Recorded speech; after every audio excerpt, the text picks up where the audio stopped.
नमस्ते दोस्तों, स्वागत है आपका जंगल में फंड है शो में। आज के एपिसोड में 5 नए सवाल और जंगल की एक्सपर्ट जवाब। Let's go. एक ही फंड में इक्विटी, डेट और कमोडिटीज ऐसा भी होता है क्या? मल्टी एसेट एलोकेशन फंड एक ऑप्शन है जो अलग अलग एसेट क्लासेस में इन्वेस्ट करता है। ये डाइवर्सिफिकेशन का एक तरीका होता है। जंगल में इसे कहते हैं हर दांत का काम अलग। क्या ऐसे फंड्स होते हैं जो किसी एक थीम पर फोकस करते हैं? हाँ, थीमेटिक फंड्स किसी स्पेसिफिक सेक्टर या ट्रेंड पर फोकस करते हैं, जैसे आईटी या कंज्यूमर। ये लॉन्ग टर्म थीम्स को कैप्चर करने की कोशिश करते हैं। टैक्स सेविंग्स के लिए म्यूचुअल फंड में कोई ऑप्शन है?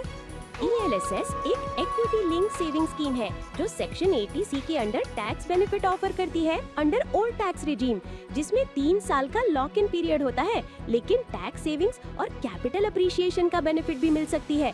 टैक्स सेविंग्स में एक चालाक चाल।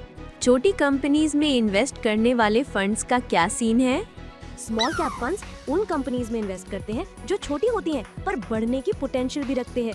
Volatility and very high risk होता है, लेकिन पेशेंस और थोड़ा करेज चाहिए। समझ गया। और अब लास्ट सवाल, लार्ज कैप या मिड कैप दोनों में कंफ्यूजन है। क्या ऐसा कोई कॉम्बो फंड है?